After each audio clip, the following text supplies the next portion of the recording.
So we're back now with chapter 14. I'm Professor Green, and we'll do part 2 of 3, starting with company readiness to export. So first, obviously, a company wants to have their product ready to go, but then they need their company actually ready to go.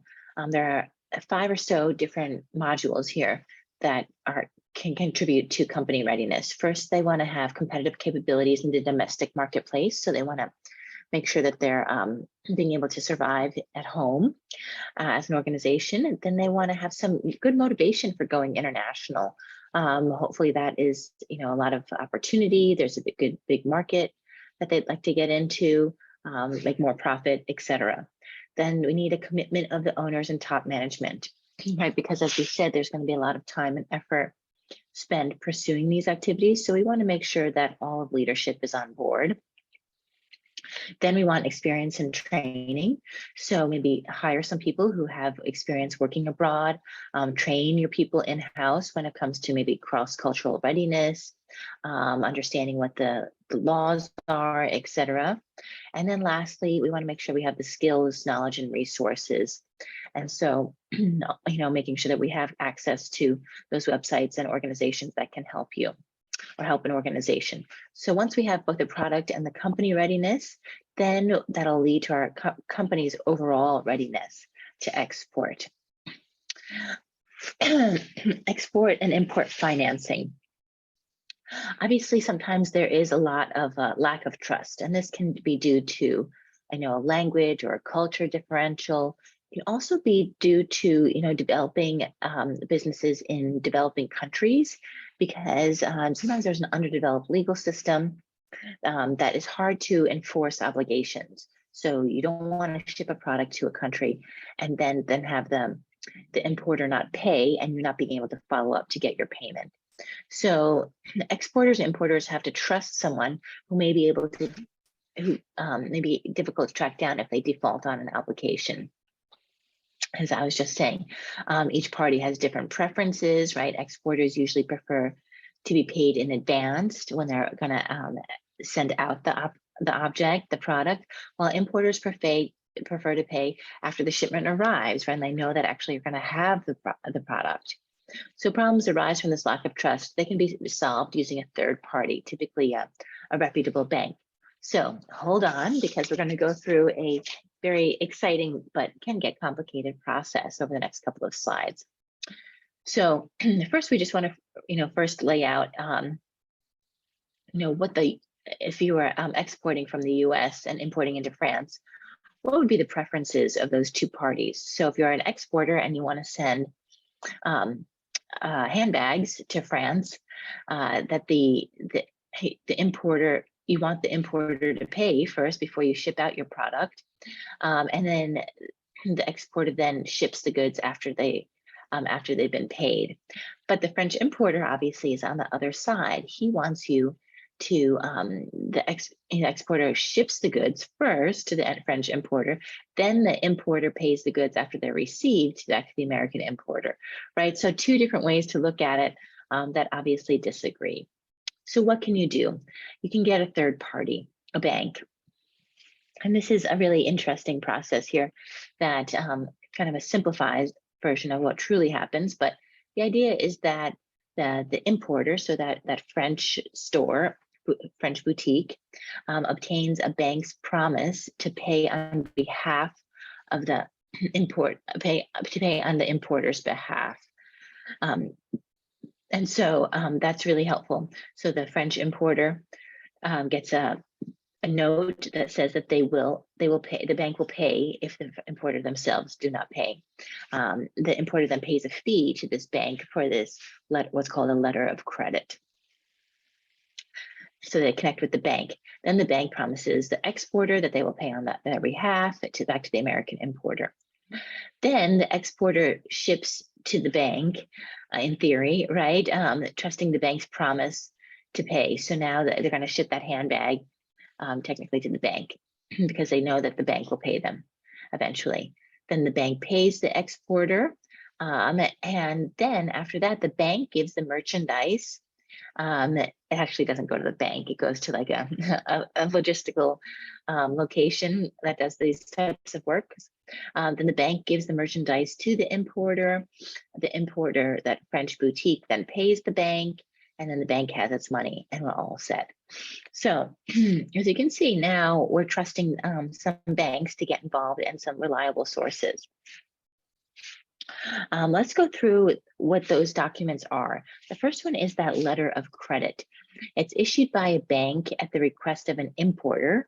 So that French boutique stating the bank will pay a specified sum of money, the cost of the handbag, to a beneficiary, the US exporter, normally, and on presentation of particular specified documents, so that the French importer has to say that it is that it's a stand-up organization and that they will pay, and they'll do a credit check, and and just like you apply for a mortgage type of idea, they do your background check.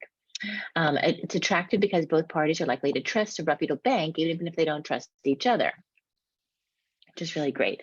The next document here is called a draft. This is the document for requesting the payment.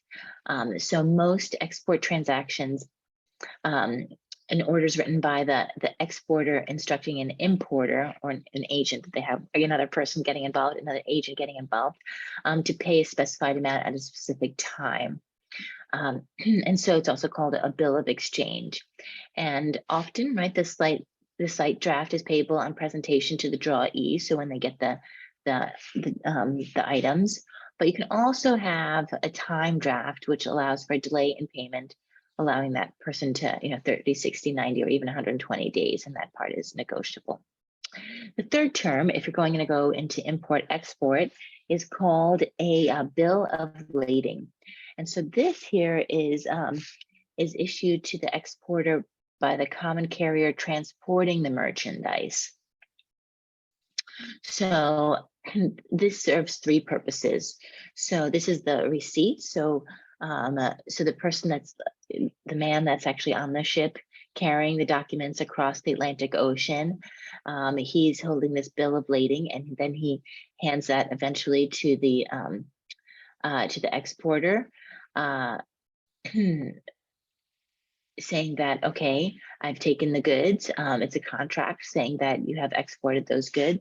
And then it's a document of title then to the person who's importing that, saying that now these documents are their property, kind of like a car title type of idea.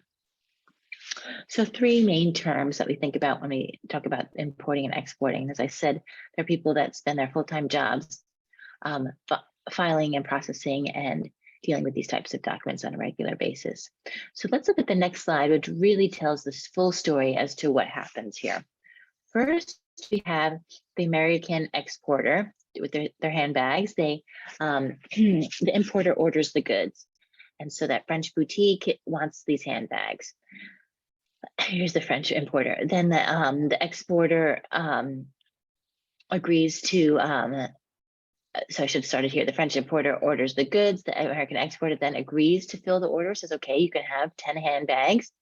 And so next, the importer, that French boutique, arranges for a letter of credit and says, yes, a bank, I will pay a bank to say that that I will then pay the bank later and then the bank will pay you for these goods. And so they go to the Bank of Paris, and the Bank of Paris then sends the letter of credit to the Bank of New York, because again, not even the American exporter wants to deal with just a French bank, but they need the American bank to get involved as well. And then the Bank of New York informs the exporter that, yes, we did get a letter of credit for the French importer. You can go ahead and ship the goods to France, which is great. At the same time, the exporter then presents that draft, that like invoice in domestic terms, to the bank and says, okay, this is the amount of money that I'm expecting to get paid. The Bank of New York presents that draft then to Paris. Now you can see why so many people need to get involved. And then the Bank of Paris says, okay, returns accepted the draft. So then they say, okay, yes, we agree that we're gonna pay this amount. This is the amount that we're gonna pay. They agreed to order those 10 handbags. Then the exporter sells the draft to the bank. And so, yeah, so then they sell the bank so that the bank then eventually will pay the American exporter. The bank tells the importer that when the documents arrive, the importer then pays the bank, which is great. And then the Bank of New York presents the matured draft and gets the payment from the Bank of Paris. So, as you can see, a complicated but efficient in many ways process. As I said, people do this for their full-time jobs, and thousands, if not millions, of products go through this process every single day. So, and export assistance for U.S. exporters, like where can you get help if you have a small business and a product that you'd like to sell abroad? They can first get financing aid from the Export-Import Bank, which assists and supports U.S. products, which is helpful. And they can also get export credit insurance from the Foreign Credit Insurance Association, which I think is also very interesting because it's actually quite common. So in the situation that an importer has a very strong bargaining position, and they can forego the letter of credit, then the exporter can buy this insurance just in case the importer will default and not pay their invoice eventually. So 2 different ways for people to get assistance in the US. We're going to go through these here in a little bit more detail. The Export-Import Bank is a wholly owned US government corporation established in 1934, designed to supplement but not compete with capital lending, right? Because it's in a kind of a niche area. Provides financing to facilitate exports, imports, and exchange of commodities.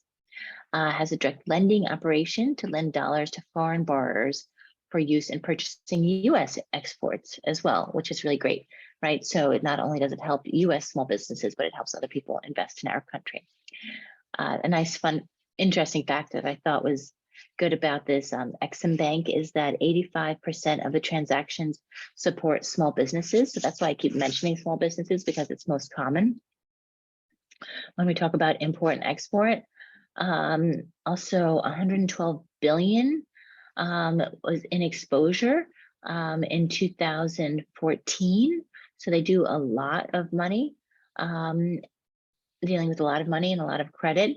But unfortunately, since 2014, they have also not totally been fully operational because there's been a lack of agreement with the board of directors of this bank. So a little bit of a hobbling along, but it still is in existence here in Washington, D.C.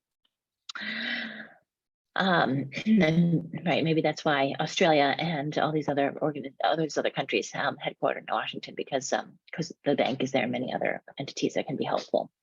So now talking about export credit insurance, as I was saying, this insures the exporter against risk that an importer will default on the payment. This is when the importer has such strong bargaining positions and they won't give you a letter of credit. So it's provided by the FCIA, the Foreign Credit Insurance Association, and it provides coverage against commercial and political risks as well. Good, so let's go ahead and stop there.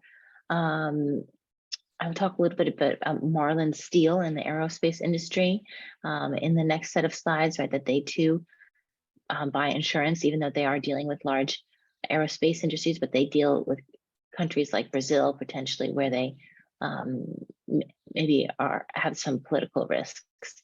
We'll do part 3 in the next video. Thank you.